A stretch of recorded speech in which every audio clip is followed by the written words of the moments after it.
Do you want to be a fighter? RMC. Here comes Inoue. That destructive power does it again. Fighters Club. I'm the baddest mother on the planet. Hey, je vous avais dit quoi? Charles Chevalier. I am the greatest. Salut à toutes, salut à tous, soyez les bienvenus, c'est le RMC Fighter Club numéro 328. Aujourd'hui, on monte dans la cage pour parler MMA avec deux invités exceptionnels. Ils seront face à face le samedi 10 mai à Lyon pour le KSW 106. Michael Lebou, Amin Ayoub se chauffent depuis des semaines. Aujourd'hui, ils sont présents dans le studio du RMC Fighter Club. Les gars, en forme ? Très bien. Bah écoute, pleine prépa, je pense qu'on est en route pour être la meilleure version de nous-mêmes le 10 mai, donc en tout cas pour moi ça va. Vous avez encore des cartouches à vous envoyer un petit peu ? Vous êtes face à face cette fois-ci ? Oh ouais. En vrai, on s'apprécie bien dans tous les cas. Ouais. On va pas se clasher en face, en tout cas voilà, on rigole bien sur les réseaux. On va rigoler dans la cage aussi le 10 mai, mais voilà, on reste des personnes qui se respectent déjà sur le plan sportif et humain aussi. Le face-à-face, Michael Lebou, Amin Ayoub, c'est tout de suite, c'est le RMC Fighter Club. Le 10 mai, à la LDLC Arena de Lyon, c'est en mode all-in qu'ils vont s'affronter pour le duel franco-français le plus attendu du printemps. Sur les réseaux sociaux, la guerre a déjà commencé. Sportivement, l'opposition promet d'être à la hauteur. 67 fights pro à eux deux, c'est aussi deux combattants ultra expérimentés qui vont croiser le fer. Ils se promettent une guerre. Le public et les spécialistes salivent déjà à l'idée de les voir régler leur compte dans la cage du KSW. L'arbitre peut arrêter s'il n'y a pas de défense. Il n'y a pas de résistance. Et c'est terminé. Renversement de situation incroyable d'Amin Ayoub. Moi je vise le million bien sûr, je vise plusieurs millions même dans ma carrière. J'ai 27 ans, je me laisse encore 8 ans devant moi. Un combat franco-français tant attendu, Michael Lebou contre Amin Ayoub le 10 mai prochain à Lyon. Et on a hâte d'être au 10 mai parce que c'est toujours l'échéance qu'on vient chercher et donc du coup hâte d'y être déjà. Il reste 10 secondes. Chercher la montée, demi-garde. Allez, on termine fort, Mika.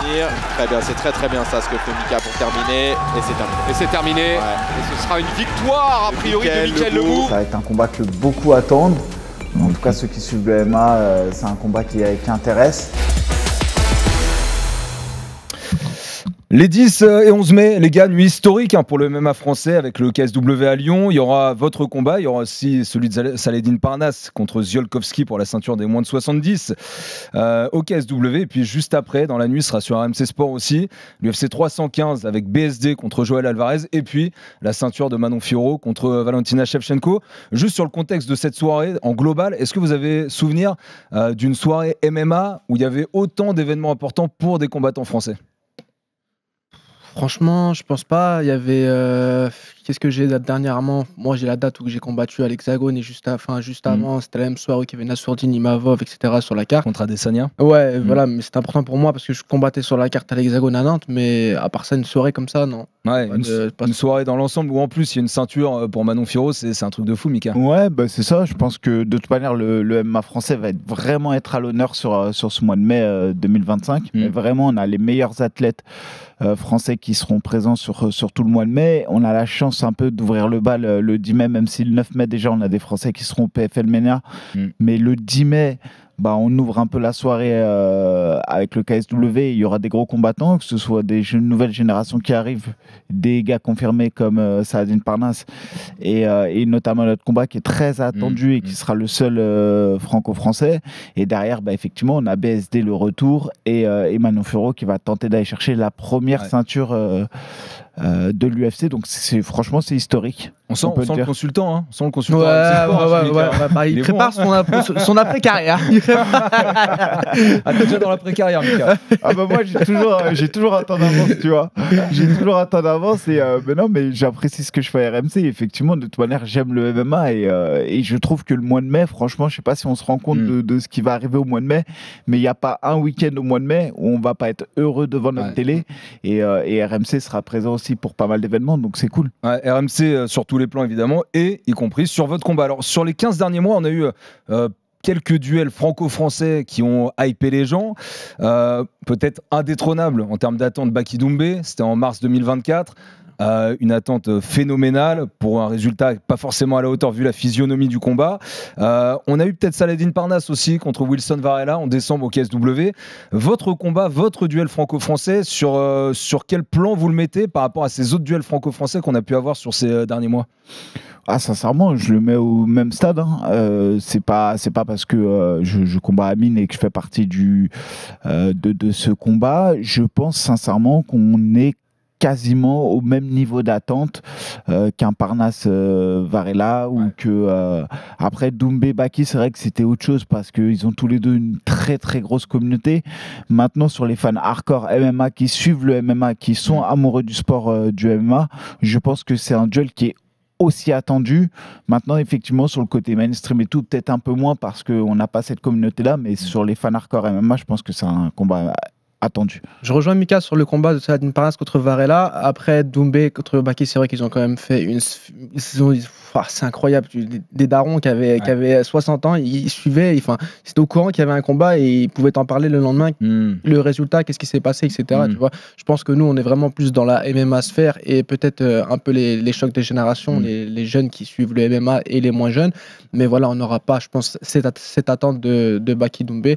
Mais voilà, ça reste quand même une opposition très très attendue, autant sur le plan sportif que sur le plan de génération, quoi. Ce jeu aussi que vous avez, et alors il y a certaines balles que vous tirez par réseaux sociaux interposés, etc., qui sont réelles. Il y a certains trucs pensés sportivement, un peu moins perso parce que vous respectez. Ça joue aussi. Vous avez essayé de monter aussi ce côté-là pour que l'attente, elle soit encore plus présente avant ce combat. Déjà, je pense, en tout cas, ce qui m'anime le plus, c'est le côté sportif. C'est tout le temps le défi sportif. Moi, c'est ce que j'aime.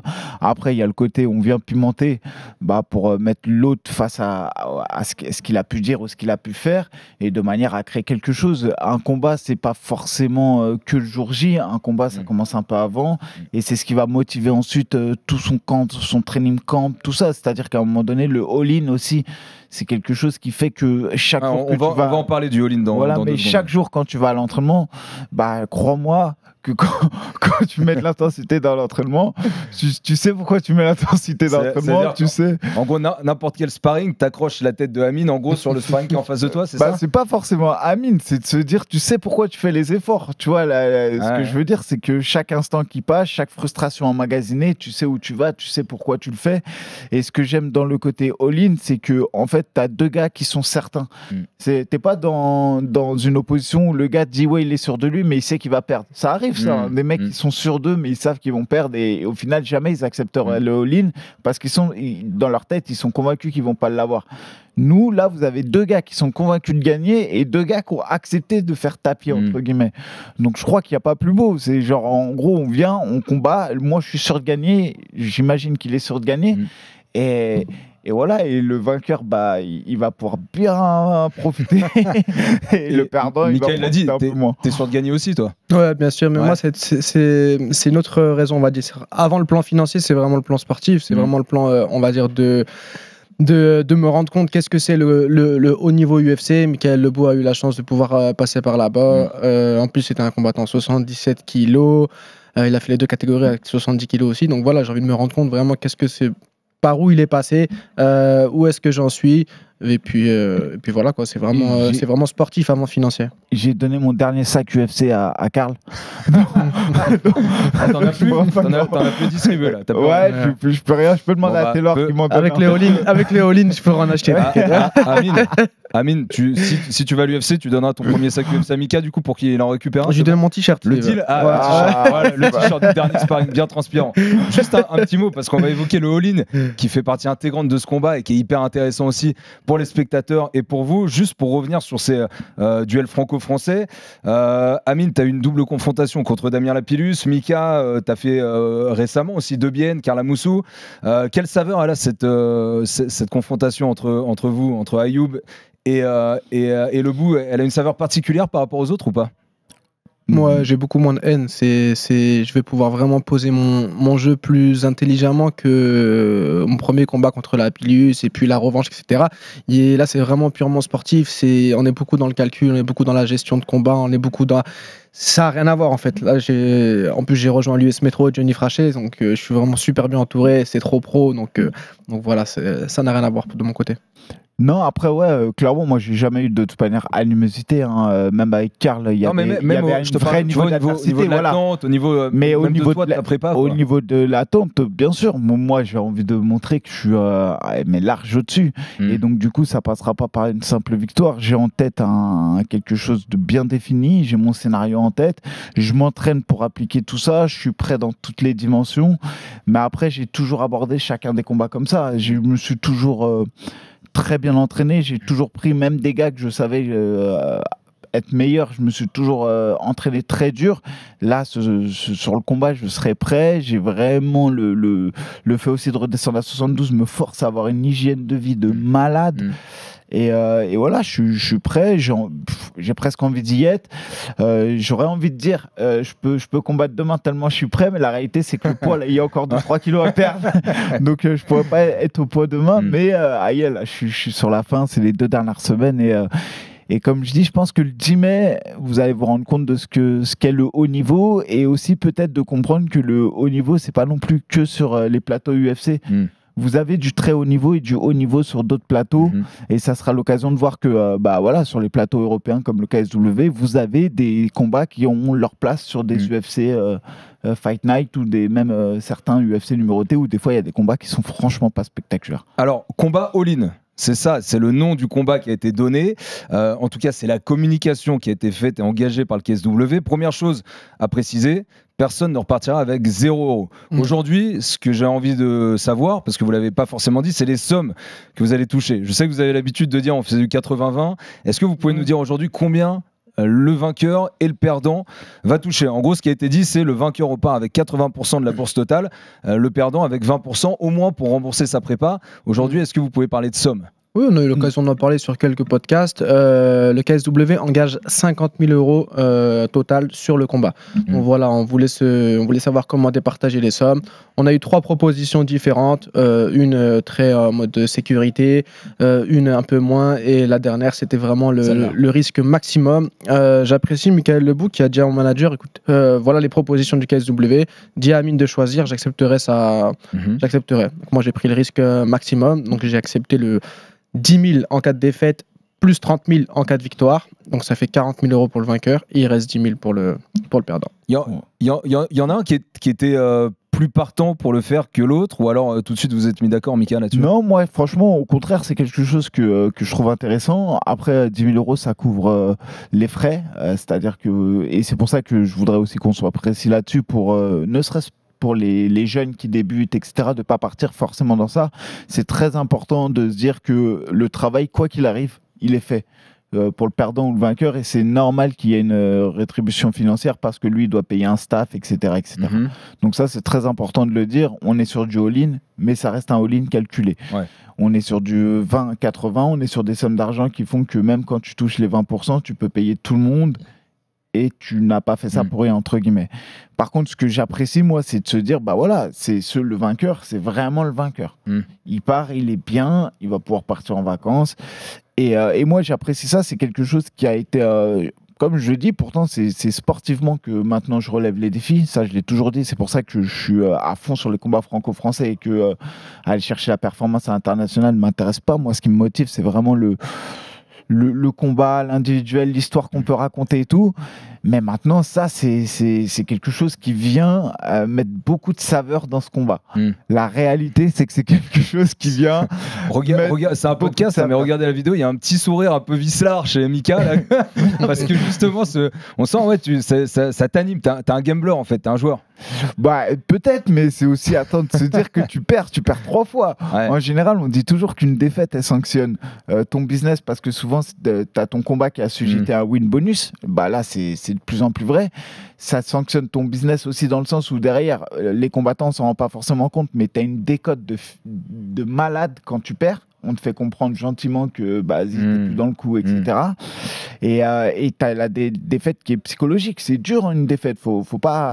Et quand tu as tout ça en tête, ça, c'est des moteurs qui font que tu veux être prêt le jour du combat, et tu sais que dans le combat en lui-même, même quand ça va être dur, dans les phases où ça peut être dur, tu vas aller chercher ce petit truc qui fait que jusqu'au bout, tu vas être présent. Toi aussi, Amine, c'est un moteur. Là, il l'explique bien, Mika, c'est certainement la même chose pour toi. Tu sais que au moment où ça va être un peu dur dans le combat, et ben ça va te donner une énergie encore supplémentaire, ce all-in. Ouais, forcément. Bah, sur le point déjà de la carrière, tu peux pas accepter. Enfin, je sais pas. En tout cas, moi, je me mets pas dans la cage en me disant je vais perdre, tu vois. Donc, si le moment dur doit arriver, c'est sûr qu'il y aura des regains, des boosts, tu vois, il y aura des regains, des impossibles de faire. On va rappeler la banque. C'est exactement ça. Ça veut dire que tu fais all-in même en termes d'énergie à un moment donné, tu vois ce que je veux dire. Quand il te restera les 2% d'énergie, si malheureusement ça arrive, bah ma parole, ils vont y aller les 2%, tu vois. On va finir à moins 10, tu vois, genre ça sera all-in sur all-in tout le combat. Sauf si il y en a un de vous deux qui arrive évidemment à mettre un terme au combat un peu plus tôt. C'est l'idée, hein. Et c'est l'idée, je pense, pour tous les deux. Et d'ailleurs, vous êtes déjà prononcé sur ces pronostics. On en reparlera tout à l'heure. Vous comprenez les combattants, peut-être des personnes de votre entourage aussi qui vous ont dit c'est pas une bonne idée, tu prends trop de risques, tu devrais pas faire ça. Est-ce que vous comprenez qu'il puisse y avoir des réticences? Moi personnellement, j'accepte aucune remarque, aucun jugement de la part de l'extérieur. Si une personne doit parler, au pire, ce serait mon manager. Mais bon, Ton manager, il était OK avec ça? Mon manager était OK avec ça. Guillaume Pelletier. Ouais, Guillaume Pelletier, il est joueur aussi, tu vois. Donc voilà, il faut savoir que le manager, avec ce pari risqué, prend moins d'argent aussi, forcément, en cas de défaite, et plus d'argent en cas de victoire. Donc il serait dans son droit de dire ce choix ne me plaît pas, tu vois. Mais voilà, en tout cas, c'était la seule personne qui avait son mot à dire. Après ça, j'ai accepté des remarques de personne d'autre. Ouais, après, faut aussi comprendre que même s'il y a tout un écosystème autour de nous qui fait qu'on va performer le jour J, souvent je dis c'est une performance individuelle, mais c'est un travail collectif, ça ne faut pas l'oublier. Mais il n'y a qu'une seule personne qui est dans la cage quand même, le jour J, et c'est nous. Et à un moment donné, une fois qu'on accepte, même si c'est plein de bienveillance, même si on ne peut pas accepter que les gens par bienveillance essayent de nous guider ou autre, parce qu'on n'est pas fait du même bois. Ouais, bien sûr. Si eux ils sont pas dans la cage, c'est pas pour rien, c'est parce que on a peut-être un petit truc en plus, c'est sûr même, et bien souvent des gens qui nous entourent, qui sont un peu en dehors de ça, de la performance ou autre, même si c'est purement par bienveillance, ils peuvent pas comprendre. Parce qu'ils seront jamais dans la cage et parce qu'ils n'ont pas ce petit truc en plus au fond d'eux. Et je pense que c'est ce qui fait la différence entre les champions, entre guillemets, ceux qui vont dans la cage, qui combattent et qui sont sûrs d'eux, et le reste du monde. Et c'est inexplicable, mais c'est en nous. Donc à partir du moment où on a pris une décision, je pense que le mieux, c'est d'avoir un collectif autour de soi qui va dans le même sens et qui ne te questionne plus. Tu parles de champions, l'un et l'autre. Est-ce que vous considérez comme des champions? Amine, tu considères Mika comme un champion? Mika, tu considères aussi Amine comme un champion, ou vous avez des petites nuances à émettre? Non, là, tu vois, c'est même pas du trash talking. Je le considère comme un champion dans le sens où je respecte vraiment les choix qu'il a pu faire dans sa carrière. Encore une fois, je le dis, il a quand même été champion du Brave. Il n'y a que 2 Français qui ont été champions du Brave. Il y a Elias Boumezgane et Amine. Et Amine, à cette époque-là, il était même champion du Desert Force dans 2 catégories, 77-70. Il était à 2 doigts de signer à l'UFC à l'époque à 70 kilos, c'est Fares. Bon voilà, c'était les 2 performants et c'est Fares qui a signé. Et regardez où est Fares aujourd'hui, donc ça a donné plutôt raison à l'UFC. Ça ne veut pas dire que Amine n'aurait pas eu la même carrière, mais je respecte totalement et je trouve que même dans la manière dont il appréhende les combats, c'est un champion entre guillemets. Il n'a pas eu de problème extra-sportif, il a une attitude qui est quand même plutôt propre. Moi, un champion, pour moi, c'est quelqu'un qui va dans la cage et qui ment pas au public et qui se ment pas à lui-même, tu vois. T'as le même sentiment pour Mika? Ouais, bah si on est là pour se jeter des fleurs, je vais lui jeter aussi aujourd'hui. C'est pour ça que je me demandais s'il y avait à émettre des doutes par rapport à ça. Non, j'ai pas de doute à émettre quant à son statut de homme champion, on va dire. Même s'il n'a pas pris de titre dans de grosses orgas ou quoi, il a affronté des personnes qui sont très, très dures. C'est une personne très valeureuse, autant sur le plan sportif que sur le plan humain. Il faut savoir qu'il défend des causes qui sont très intéressantes et très juste aussi, donc voilà, j'ai tout mon respect pour ce personnage. Est-ce que Amine, t'es aussi lié avec Hexagone MMA et les frères Pourru, est-ce que c'est la seule orga où vous auriez pu faire un scénario comme celui-ci, le all-in? Est-ce que le KSW c'est ici que ça devait se faire, ou est-ce que ça aurait aussi pu se faire ailleurs? Bah, la réalité, je sais pas après, tu vois, mais l'Hexagone, tu vois, moi, c'est ce qui j'aime beaucoup ce qu'ils font et ils sont importants dans le décor français, etc. Ouais. Mais parfois, j'ai le sentiment que le MMA il y a un vrai côté business et je comprends qu'une organisation doit survivre, donc on va essayer de regarder d'un peu plus haut et on va pas forcément viser l'hexagone. Mais j'ai l'impression parfois que les cartes elles sont faites autour de la hype des combattants et pas sur ce que le combat ou le MMA peut apporter de plus beau, c'est-à-dire le combat sportif. Et là, je vous le dis encore une fois, c'est peut-être, on va dire, c'est prétentieux, etc. Mais je pense que le 10 mai, vous allez assister à un vrai choc franco-français de ce qui peut se faire de mieux, entre guillemets, dans le MMA. Il y a de l'action, c'est 2 combattants d'expérience. On va tout donner, on se ment pas, on ment pas au public. On crée pas une fausse hype, on se cherche, on s'est trouvé. Maintenant, je pense que place à l'entraînement. Et je crois qu'il y a que le KSW qui était réellement apte à mettre ça en place, parce que quand on a questionné les autres organisations, il y avait des problèmes. Oui, mais non, on a misé sur lui. Oui, mais non. Et quand tu regardes un peu les main cards qui sont faits, c'est pas des combattants hyper connus, reconnus. Moi, je sais pas, j'ai pas eu d'écho par rapport à ça. Donc, si tu dis ça, je pense que tu as déjà eu la discussion, à mon avis, avec Hexagone. Moi, ça m'aurait pas dérangé de le faire à Hexagone ou au KSW. En vrai, peu importe pour moi, j'étais libre de combattre soit au KSW, soit à Hexagone, ou même ailleurs, s'il le fallait.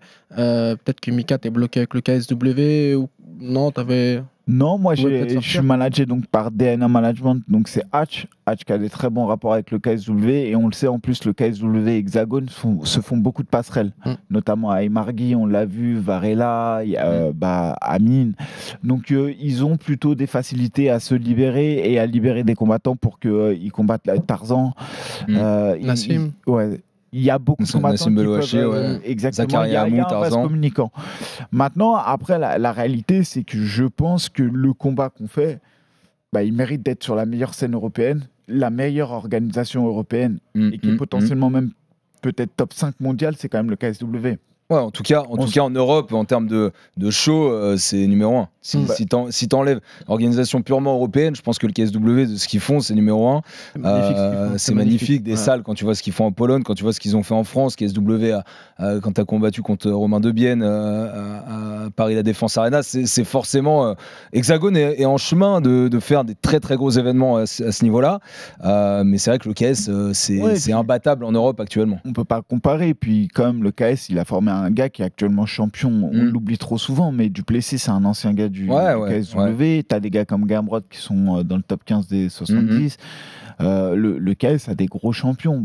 Saladin, on ne le présente plus. On attend, tout le monde, le grand public attend qu'une chose, c'est qu'il... C'est là où ils montrent qu'ils sont solides, c'est qu'ils ont réussi à garder Saladin aussi, alors qu'il aurait pu partir. C'est ça qui est solide. Alors on sait que ça se joue à coup de chèque aussi. Et d'ailleurs, même Salah et Hatch ont communiqué là-dessus. Mais ça prouve qu'ils sont bien présents et ils le prouvent aussi en faisant votre fight. Exactement. Et surtout, il y a, moi, comme je dis, en plus, eux, c'est assez intéressant la manière dont ils organisent, c'est que tu as le côté sportif, purement sportif, et tu as un gars qui gère le côté purement artistique, show, mise en lumière, etc. Et quand tu regardes certains événements du KSW, c'est ce qui se rapproche peut-être le plus du Pride à l'époque, où il y avait vraiment un côté show, un côté immense. Et ça, c'est incroyable. Par rapport à votre fight, les gars, Mika, tu t'es exprimé à ce sujet. Tu dis que tu n'as jamais tourné le dos à ce fight. Toi, Amine, est-ce que tu avais un sentiment différent? Parce que tu dis que ça fait 2 ans que tu appelles ce fight, que tu es prêt à le faire. Est-ce que tu avais un sentiment un petit peu différent sur le côté prêt ou non de Mika à le faire et à l'accepter? Je sais pas si c'est une question, est-ce qu'il est prêt ou pas prêt. C'est peut-être qu'il avait peut-être des choix de carrière, enfin de fin de carrière peut-être différents, tu vois. Est-ce qu'il voulait tomber sur une autre personne, un style peut-être qui lui ressemblerait plus pour gagner le combat ou quoi, tu vois. Mais après, comme j'ai dit, oui, je l'ai prouvé par A plus B, ça fait longtemps que je veux ce fight. Même si c'est moi qui a plus à perdre qu'à gagner dans ce combat, c'est un fight qui m'inspire. Mika, c'est un combattant qui m'inspire. Donc le combat, pour moi, c'est plus personnel que sur le plan, on va dire, de construction de carrière. J'ai rien à gagner sur le ranking parce que déjà, c'est un catchweight et je suis mieux classé que Mika. Combat qui va être fait en 72 kilos. Toi, tu combats en 70. Mika, ton dernier combat, c'était en 77. Donc, vous avez trouvé un terrain d'entente entre les deux. Ouais, c'est ça, 72 kilos. Et puis voilà, comme j'ai dit, j'ai tout à perdre sur ce combat en vrai. Demain, je gagne. On va me dire, ouais, ok, trop bien. T'as battu un mec qui a bientôt 40 ans, qui fait que des combats de fin. T'as gagné. Oh, bah, trop bien, mais t'as gagné contre un mec qui allait arrêter, tu vois. Enfin, tu vois, j'ai rien à. Voilà. Mais ça me plaît. Mais le côté bientôt 40 alors déjà t'as 37 ans. Ouais. Non mais le côté bientôt 40 ans, comment tu le prends toi? Bah ça me dérange pas en soi. Après on peut dire ce qu'on veut, tu vois. Sur l'âge, j'ai prouvé avec un De Bienne qui est quand même monstrueux physiquement que je tiens. Mon plus gros problème sur le combat avec Amine, pourquoi j'ai jamais pris trop au sérieux les possibilités de ce fight, c'est que 70 kilos c'était vraiment quelque chose sur lequel j'ai fait une croix depuis longtemps. C'est trop dur, ça demande trop de sacrifices. C'est que je travaillais. Ouais. Là, je ne travaille pas. Ouais, et à savoir que pour ce combat-là, j'ai pris, genre, grosso modo, 6 semaines avant le combat. Depuis 4 semaines et demie avant le combat, je ne travaille pas. Dédié donc, à 100%. je ne fais que ça. Et là, effectivement, c'est possible de faire des vraies coupes de poids, etc. Sinon, j'ai toujours travaillé. Et ça, c'est très difficile de travailler, faire sa perte de poids, ses entraînements, etc. C'est même... impossible quasiment. Donc pour moi c'est très difficile. Là tu vois, moi j'étais vraiment chaud à 73. Le manager d'Amine, il veut me tuer au cutting, ce qui est plutôt logique à négocier 72. J'ai dit ok.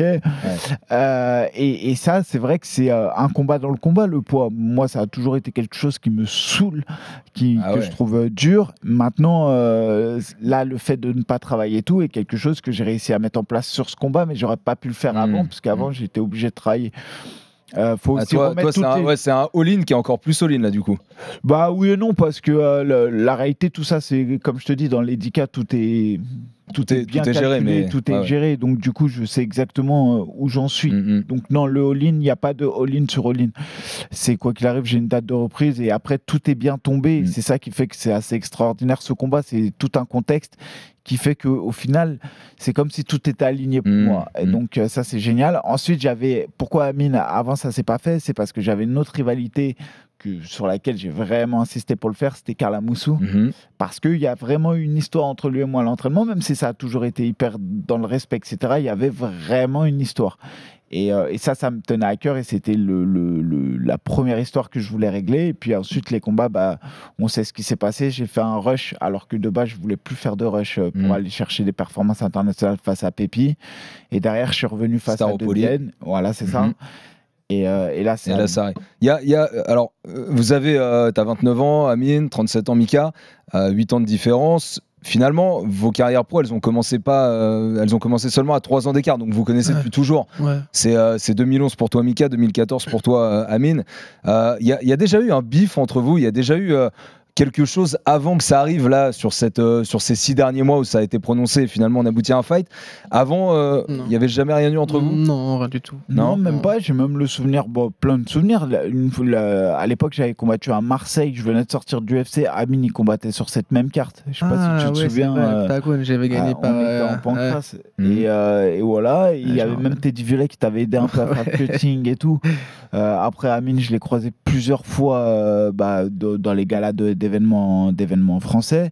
À savoir que j'ai des très bons amis très proches de moi qui sont aussi très proches et qui apprécient beaucoup Amine. Et l'Amine, mon ami, forcément, voilà, il y a quelque chose qui fait qu'il y a une barrière qui s'appelle le respect, qui sera toujours présente. Et c'est pour ça que même dans le trash talking qu'on a pu faire et tout, encore une fois, ça ne déviera jamais que autre que le sport, et le sport doit être garant de ça. Donc non, sincèrement, après, ça me fait plutôt rire quand il dit l'ancien, le gars à la retraite. J'ai 37 ans, je suis dans la forme de ma vie. Peut-être même que le fait de me forcer à descendre à 72 fait que je suis encore dans une meilleure forme. Ce que j'aurais pas cru, pour être honnête, mais ça me force tellement à avoir une hygiène de vie stricte que je me sens tellement bien. Et en fait, là maintenant, j'ai juste hâte d'y être. J'ai hâte d'en découdre, hâte de montrer, de montrer que voilà, je suis là, et hâte de dire voilà, là je veux bien. On dit 31, 32, 33, 35. Ouais, bien sûr. Allez voir sur les réseaux sociaux d'ailleurs, et de Amine et de Mika Lebou, on voit les préparations de chacun et on voit qu'effectivement tout est géré avec beaucoup de professionnalisme. Amine, Mika il parle aussi de tout ça. Est-ce que toi, battre un mec comme Mika, ça t'apporterait aussi une légitimité que tu as déjà, mais est-ce que ça renforcerait encore la légitimité que tu as aujourd'hui dans le monde du MMA et pour le grand public? Oui, bien sûr, parce que la plupart des gens voient il y a un 50-50, on va dire, sur ce combat. Donc ça veut dire que rien n'est gagné pour moi, rien n'est gagné pour lui. Ça veut dire que les gens se rappellent encore des grosses performances de Mikael Lebou. Donc forcément, ça installe, on va dire, mon sérieux dans cette catégorie. du MMA français. Quoi. Et tu as aussi dit que ta volonté, même si on en a parlé tout à l'heure, c'était d'abréger le combat. C'est la seule victoire que tu envisages aujourd'hui, c'est d'arriver dans cette cage de la LDLC Arena pour abréger le combat, pour le terminer avant la limite? Moi, je suis un combattant comme ça, en fait. Je viens pas en me disant, je vais gagner la décision, je vais gagner mes rounds, je vais gagner mes points. C'est un mode de vie, un mode de combat que je déteste, en fait. Tu vois, je viens vraiment pour tout donner. Et si ça peut commencer dans les 30 premières secondes du combat, ça commencera dans les 30 premières secondes du combat. T'as dit que t'allais convoquer Mika. Oui. Hein, la repasse convocation. T'as dit tout de suite convocation. Exactement. Au milieu de la cage. Convocation. T'es prêt à écouter la convocation? Ce qui est intéressant, c'est que je serai dans la cage à ce moment-là, normalement. Et donc, je vais être présent dans cette convocation et je répondrai présent à cette convocation et je t'assure de te donner le change, il n'y a pas de souci. Magnifique. On peut être certain. Alors c'est vrai, de toute façon, quand on connaît vos styles, quand on entend parler de vous deux, alors Amine, toi t'es un vrai combattant, c'est-à-dire un peu tête brûlée, certains te qualifient comme ça. Mika, parfois tu peux être un peu dans la gestion. Est-ce que vos deux styles, ce jour-là, vous pensez qu'ils vont justement créer quelque chose qui va donner un spectacle, un combat un peu feu d'artifice?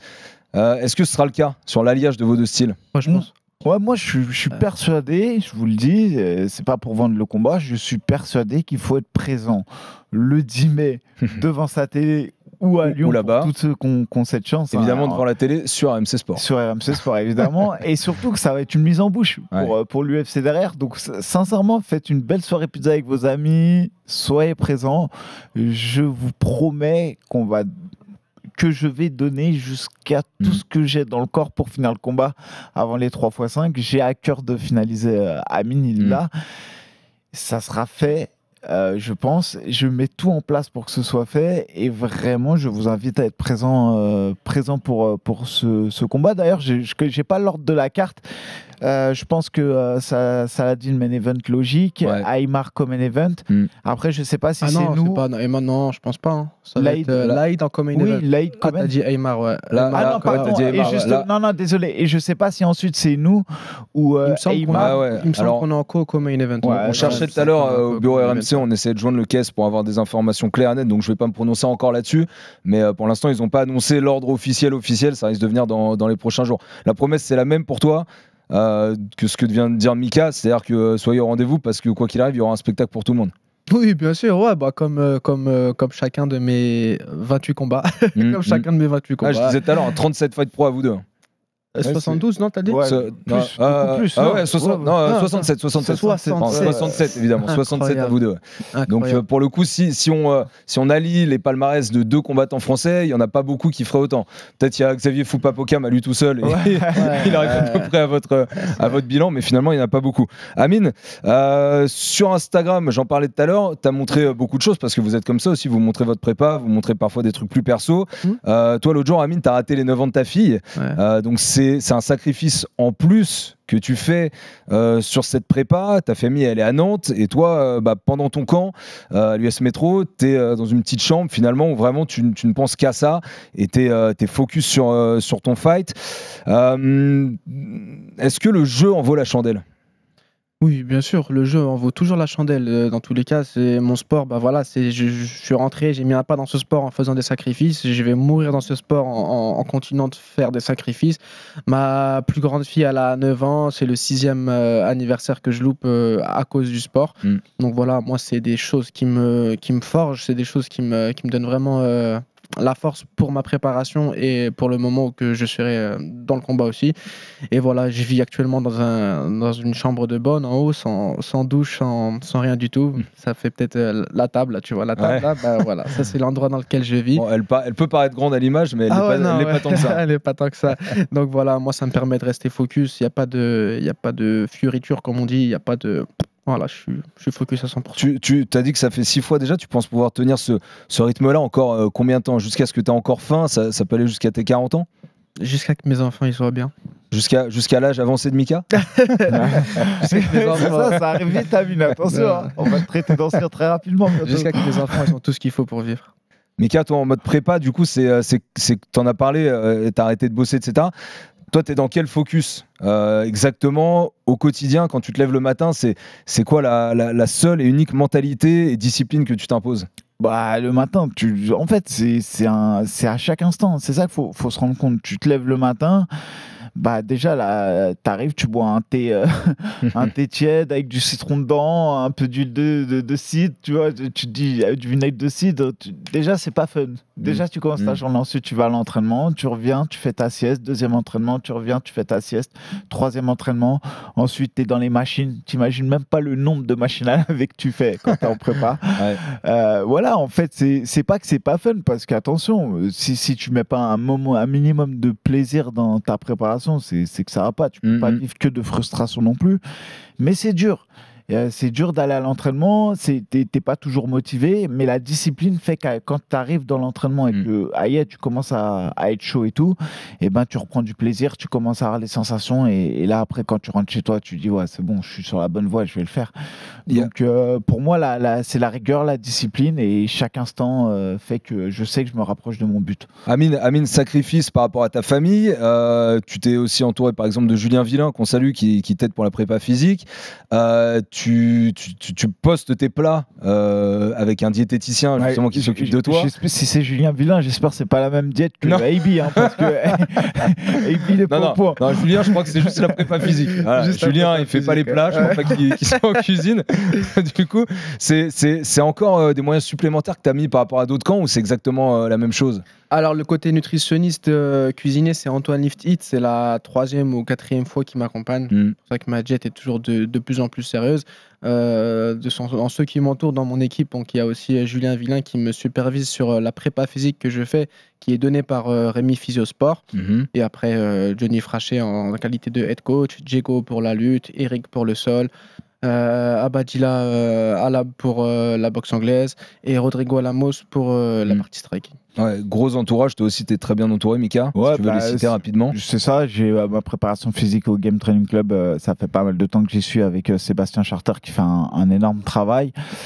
J'ai rejoint l'équipe Nicolas Hoth, là j'ai la chance d'avoir des sparring de ouf parce que tout le monde combat au mois de mai, que ce soit Baki, que ce soit BSD, il y a aussi Wissam Akmouche, bon il y a des gars comme Nassour, c'est presque trop, j'ai envie de te dire tellement il est vraiment sur une pente incroyable, mais il y a vraiment du beau monde sur le tatami, les thèmes sont bons. Ensuite, je travaille mon sol à la MK Team depuis toujours avec Olivier et Flo. C'est vraiment une team de cœur. Et j'ai la lutte avec Maxime François, qui pour moi est l'un des entraîneurs de lutte qui a le mieux transféré sur les techniques comment dirais-je, de MMA, la lutte adaptée MMA. En pied-point, j'ai Reda Ougdou. Voilà, après, si j'avais leur talent à chacun individuellement, bah, laisse tomber. Mais franchement, je suis super bien entouré. Et la chance que j'ai, c'est comme je le dis souvent, c'est d'avoir un collectif autour de moi qui va dans le bon sens, qui me tire vers le haut. Et voilà.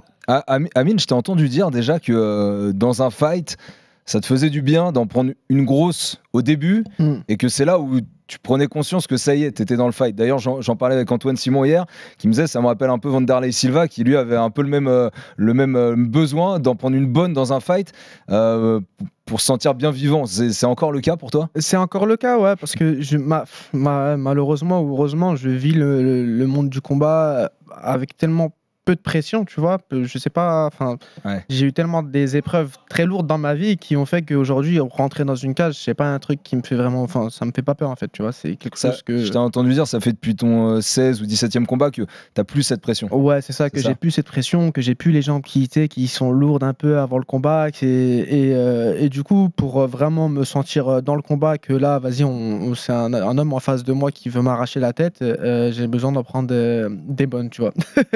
C'est incroyable. Hein. T'es prêt à lui en mettre des bonnes? Ouais, bah c'est ça. Après, faut pas que la bonne, ça soit la dernière du combat. Faudra rentrer un peu dans le combat un peu plus tôt.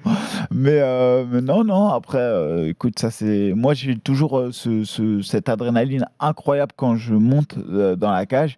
Et c'est en fait cette adrénaline, c'est un mélange subtil d'envie, de frustration emmagasinée, un peu forcément d'incertitude liée à la peur, l'envie de bien faire, l'envie d'en découdre. Et du coup, je sais que mes sens, ils sont vraiment, je suis très amplifié et développé au moment du fight. Je sais qu'au moment du fight, je suis prêt dès lors que l'arbitre dit go. Mika, si tu devais décrire en un mot ou en 2-3 mots le style de Amine, Ce serait quoi? Et même question derrière, Amine, pour toi. Bah, je pense que c'est un action fighter, beaucoup de volume. Et détermination, ouais, voilà, c'est les 3 mots. C'est quelqu'un qui lâche pas, qui met beaucoup de volume et c'est un action fighter. Il aime le combat. Amine, pour Mika, stratège. Ouais, stratège. Ouais. S'il a l'avantage debout, il va rester debout. S'il se fait remplir debout, il va essayer d'aller coller un peu contre la cage. Il a un fight IQ très développé et je pense que ça l'aide sur pas mal de combats. On parle beaucoup, on s'attend à un combat qui va avoir lieu en anglaise. Est-ce que ça va être ça que vous nous promettez ou est-ce que vous êtes prêts déjà à dévoiler certaines parties de votre game plan, sachant que vous connaissez aussi, vous devez savoir à peu près sur quel chemin l'un va aller et l'autre va aller aussi. Après, 3x5, ça va aller vite. Donc, il n'y aura pas non plus le temps de trop... C'est pour ça que je pense que le combat va démarrer assez fort parce que si on est sur un rythme diesel comme on peut le faire, on peut vite lâcher un round et c'est compliqué sur un 3 rounds de revenir. Autant sur un 5 rounds, c'est très facile de se dire qu'on va faire la différence dans le temps, pas sur un 3x5. Donc, non, je pense que de toute manière, les échanges, ils vont vraiment se faire debout. Je pense que c'est un combat dans lequel la différence va se faire debout. Tu penses aussi ça, Amine? C'est la même idée que tu as du fight ou c'est comme il veut. C'est comme tu veux. S'il se met au sol pour amener le combat par terre, tu y vas. Ouais. T'es prêt à tout faire. Ouais, même si je préférerais que ça reste debout, mais après, c'est à sa guise. Les gars, on rappelle le combat qui va avoir lieu donc le 10 mai prochain dans une soirée de fou. Ce sera sur RMC Sport et ce sera à suivre avec la suite de la nuit avec l'UFC 315. Amine, sur ton entourage aussi, on en a parlé tout à l'heure, il y a beaucoup de choses qui vont changer. Tu t'es longtemps entraîné sans coach attitré. De récupérer un cadre aujourd'hui à ce niveau-là, ça t'a fait beaucoup de bien pour aborder ce genre de fight? C'est magique. C'est magique.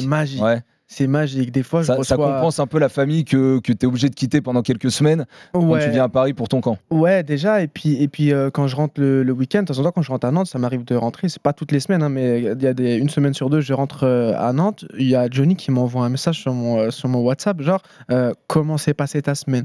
Ouais. Et ça, c'est une dinguerie. Genre, moi, ça m'est jamais arrivé ou alors peut-être quand j'avais 16 ou 17 ans, tu vois, qu'on me prenne de mes nouvelles, qu'on me demande comment s'est passée ma semaine et qu'on m'envoie, ok, donc dans les prochains jours, tu feras ça. C'est un truc de ouf, tu vois. C'est un truc de ouf. Moi, ça me change ma vie totalement, ça me libère de beaucoup de choses et puis voilà, c'est un game changer de ouf. Du coup, t'as la reconnaissance de ton clan, de ta famille, de tes coachs. Vous pensez qu'en France, vous avez la reconnaissance en tant que combattant MMA que vous méritez? Je vous ai déjà entendu l'un et l'autre pouvoir évoquer ce sujet-là. Est-ce qu'en France, vous sentez considéré par votre pratique?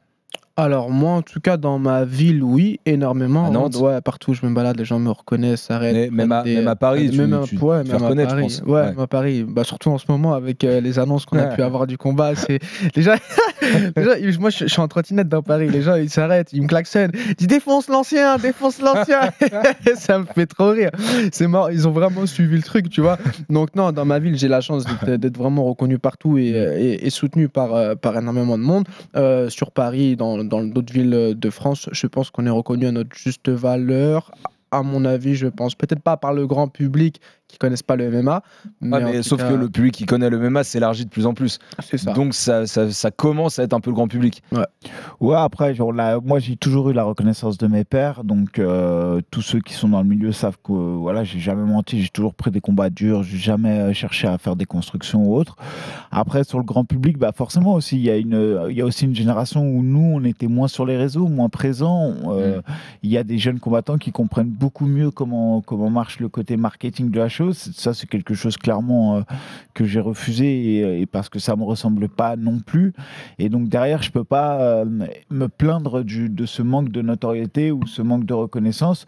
Par contre, pour ceux qui connaissent le MMA, je pense que ils reconnaissent le talent, ils reconnaissent la dureté de ce sport. Peut-être que les gens n'ont pas forcément conscience. La seule chose que je regrette, c'est que le grand public n'ait pas forcément conscience de ce qu'est la difficulté de la vie d'un combattant et qu'ils ont tendance à enterrer certains combattants.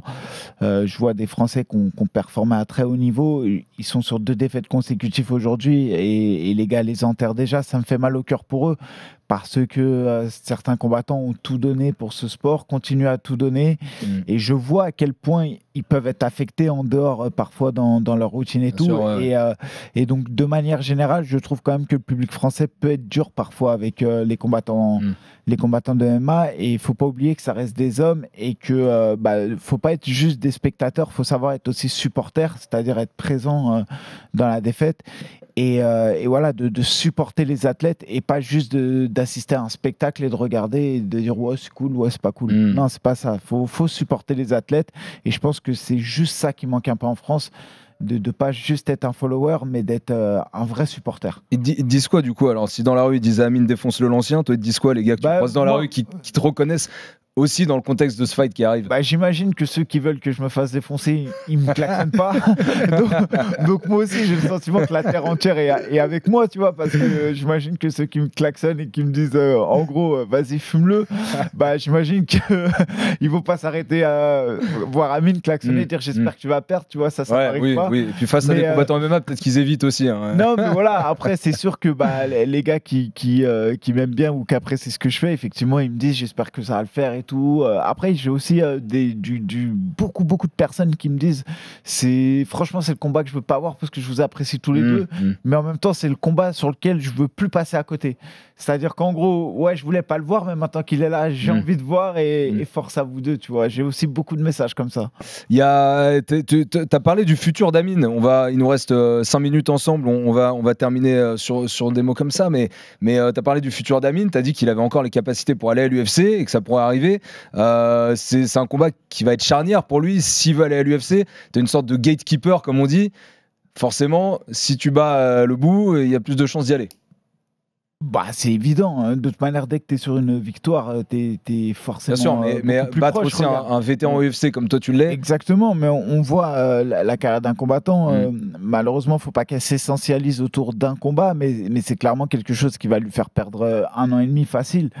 On regarde Michael Aljarouche, par exemple, sur sa dernière performance à l'Hexagone, il était pressenti comme très proche de l'UFC. Alors, performance, tu as vu, qui a été révisée finalement parce que. Voilà. La réalité, quand tu regardes sur le fond du combat, il y a une décision arbitrale qui au final va lui faire beaucoup de bien parce que ça se transforme en contest, mais la réalité c'est qu'il perdait le combat, et voilà, et c'est des axes de travail, il faut aussi le voir comme ça. Peut-être qu'il va reculer d'1 an, 1 an et demi, mais que ça va lui permettre de lui donner des axes de travail et de revenir.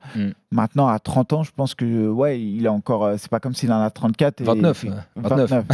chaque année comme s'il en a 34 et que et là 1 an et demi ça peut être long. Toi, Amine, toi évidemment c'est encore l'objectif, c'est aller à l'UFC et essayer d'aller chercher le plus gros orgueil du monde. Ouais, c'est ça. Ouais, voilà, je pense que chaque j'allais dire ouais, t'as ça dans un coin de la tête quoi qu'il arrive. Voilà. Après maintenant, dans la vie, il peut arriver que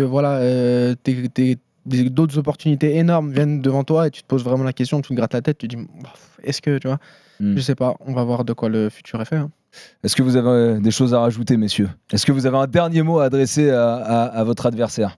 Rendez-vous le 10 mai, sois la meilleure version de toi-même, parce qu'il y a de fortes chances que je sois la meilleure version de moi-même, et faisons de ce choc franco-français un choc qui marque vraiment une génération.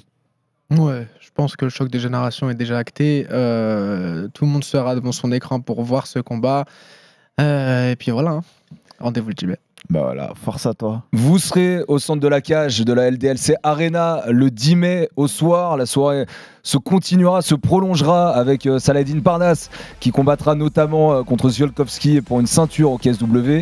Plein d'autres Français sur la carte du KSW. Et puis dans la nuit du 10 au 11 mai, Benoît Saint-Denis et Manon Fiorot seront à Montréal. Manon Fiorot pour devenir pourquoi pas la première championne, hommes et femmes confondus, à remporter une ceinture à l'UFC. Une soirée donc historique qui s'annonce sur MC Sport dans la nuit du 10 au 11 mai prochain. Mika, merci beaucoup d'être venu jusqu'au studio MC Sport. Tu le connais bien, là tu étais de l'autre côté, mais merci d'avoir été avec nous. Ça fait du bien, c'est cool. Tu viens, ça enregistre, tu repars. Ouais, c'est cool, ouais, exactement. Pas besoin de passer au maquillage, rien, tout va bien. Amine, merci aussi à toi d'avoir été avec nous. Vous avez forcément fait une entrave à vos entraînements respectifs pour pouvoir passer cette petite heure avec nous.